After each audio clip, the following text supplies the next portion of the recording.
Hi, this is Sara Levin, the Artful Inker and an independent Stampin' Up! Demonstrator, and today I'm here to share with you one simple trick. Now, I was reminded of this trick as I was creating over the weekend and went, wow, I had forgotten about this. So let's flip this camera around and remind you too with this one simple trick. As I was preparing my tutorial today for the Stampin' Sunday tutorial bundle that'll be out in March, I was playing with timeless tulips, which is what we'll be featuring, and the tulip builder punch.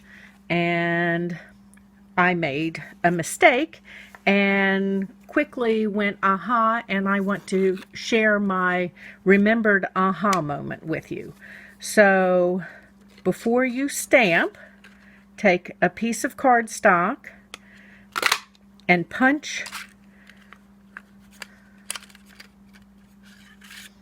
the pieces, and then use this template to set up your stamps, just like I did on my Stamparatus.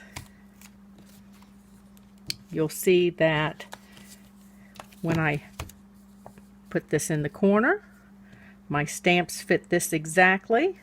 This is a little high, but my stamps fit this, which means that when I go to punch, my tulip and my leaf will be in the right place, which will make the punching easier. So that's my one simple trick for today. Thanks for stopping in. This was Sara Levin, the Artful Inker of theartfulinker.com. I'm an independent Stampin' Up! Demonstrator. You can subscribe to my YouTube channel. Hop on over to my blog and see what else I'm sharing. Bye. Have a great day.